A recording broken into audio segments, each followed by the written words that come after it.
It was in that imaginary Orwellian year of 1984. And there was a flight. It was a flight of Avianca Airlines. A jet. It crashed in Spain. Flew, as far as we could tell, straight into a mountain. And of course, investigators studied the accident site, recovered the proverbial black box, and they made an eerie discovery. The black box from the wreckage of that Boeing aircraft had contained in it a voice recorder which revealed the several minutes before the fatal impact.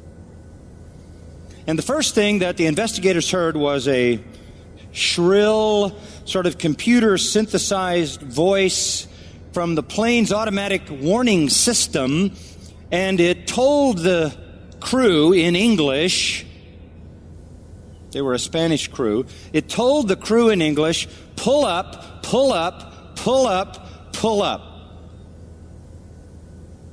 And then, astoundingly, the voice of the pilot was heard, snapping back, shut up, gringo. And he switched the system off. In a matter of minutes, the plane smashed into the side of a mountain and everybody was instantly killed.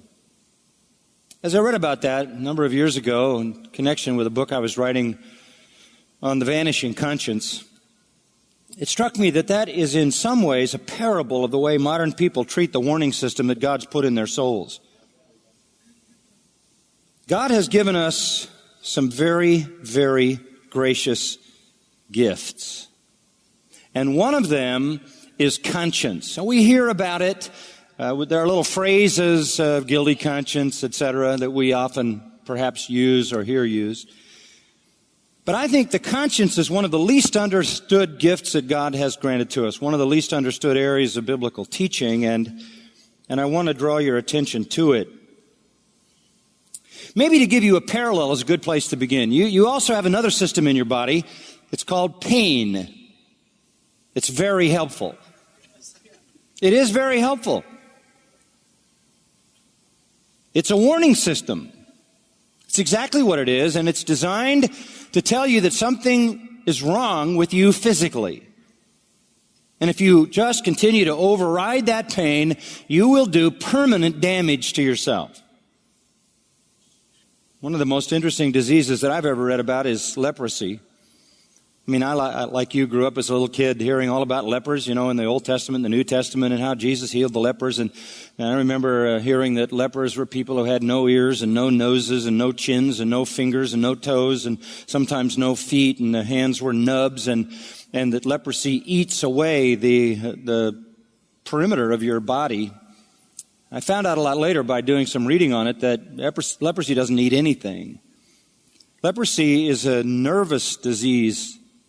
A nervous system disease. It destroys your nerves, so you can't feel anything, so you rub off your nose, and you rub away your chin, and you rub off your ears, and you rub off your fingers and toes because you cannot feel, you cannot sensitize the level of pressure, the degree of pressure that's being applied, and you literally start erasing yourself. You can thank the Lord that you can feel pain. That's a gift that God has given us to warn us when we are doing damage to our bodies. And conscience, like that, is the same kind of warning system that God has given to us to tell us when we're doing damage to our souls, when we're doing damage to the spiritual part of us. In Romans chapter 2, it says, the Gentiles, verse 14, who do not have the law, do instinctively the things in the law, these not having the law are law to themselves, verse 15, in that they show the work of the law written in their hearts, and I want to get to this part, their conscience bearing witness. The conscience is a witness, and it has two functions. It either, according to that verse, in their thoughts, accuses or excuses. It either indicts you or it defends you. It either says this is good for you or this is bad for you. It is the most important warning system because it's dealing not with the outside, but with the inside. To do anything to make conscience function less than perfectly is to engage in soul-destroying activity. The wisdom of our day wants to render the conscience ineffective. The enemy, the god of this age, who develops the system that surrounds us in the world, wants us to ignore conscience and misinform conscience.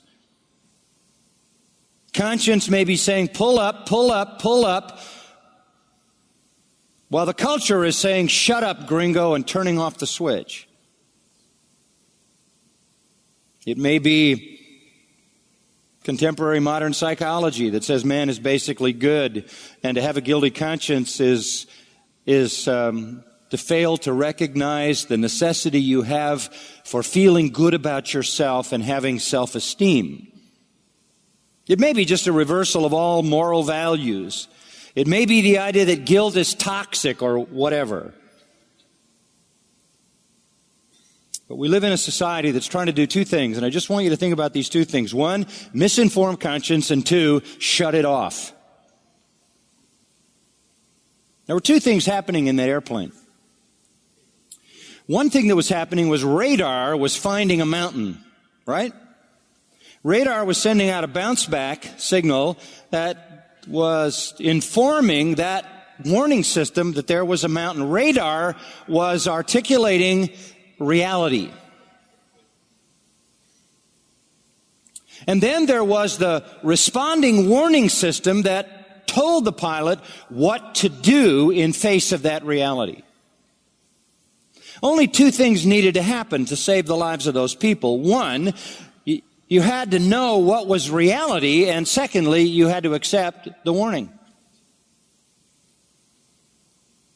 Sanctification functions on those same two principles. Starts with knowing the truth. Your conscience has to be fully informed about the truth in order to properly warn you. The conscience is the soul reflecting on itself. It is at the core of what distinguishes human beings from animals. No ape ever made a resolution. This is what it is to be self-conscious, self-aware, reflecting on ourselves. It is our own innate ability to understand what is right and what is wrong, and to make determinations to do what is right and not what is wrong.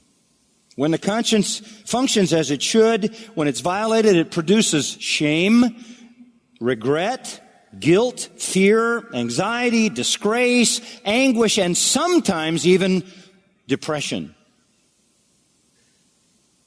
Now, conventional wisdom would say, you better go see a counselor. I'm afraid some people in the evangelical world would say, if you have shame, regret, guilt, fear, anxiety, disgrace, anguish, and depression, you better go see a Christian counselor.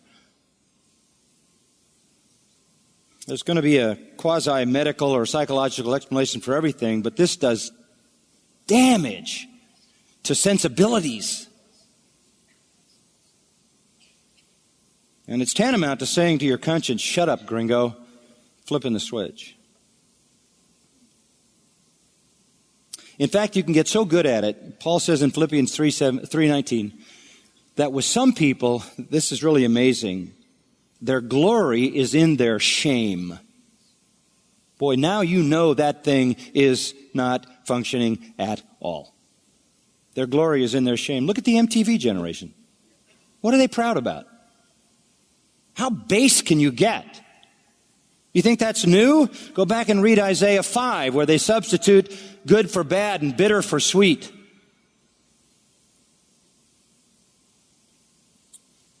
The mind and the conscience, Titus 1:15 says, can become totally defiled. When that happens, there's really no way back. And I've often thought, too, that you can even sit in a place and hear preaching and teaching, and the same sun that melts the wax hardens the clay.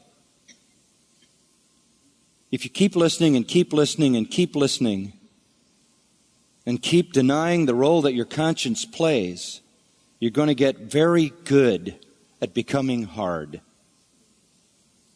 Now, let me tell you about the conscience. The conscience is not the light. Okay? The conscience is the skylight through which the light shines. The light is divine truth.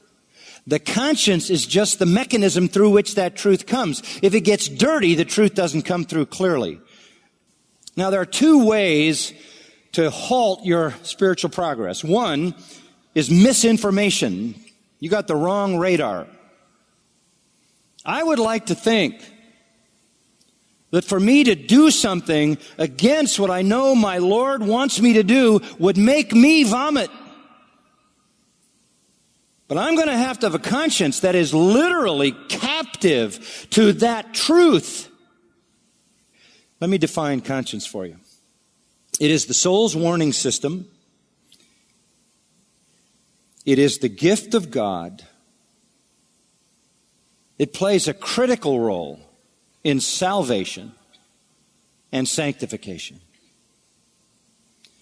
It senses moral violation when rightly informed and says, pull up, pull up, pull up, or you're going to crash. You know, when disaster comes, it's not the beginning of anything. It's the end of a long process of ignoring your conscience.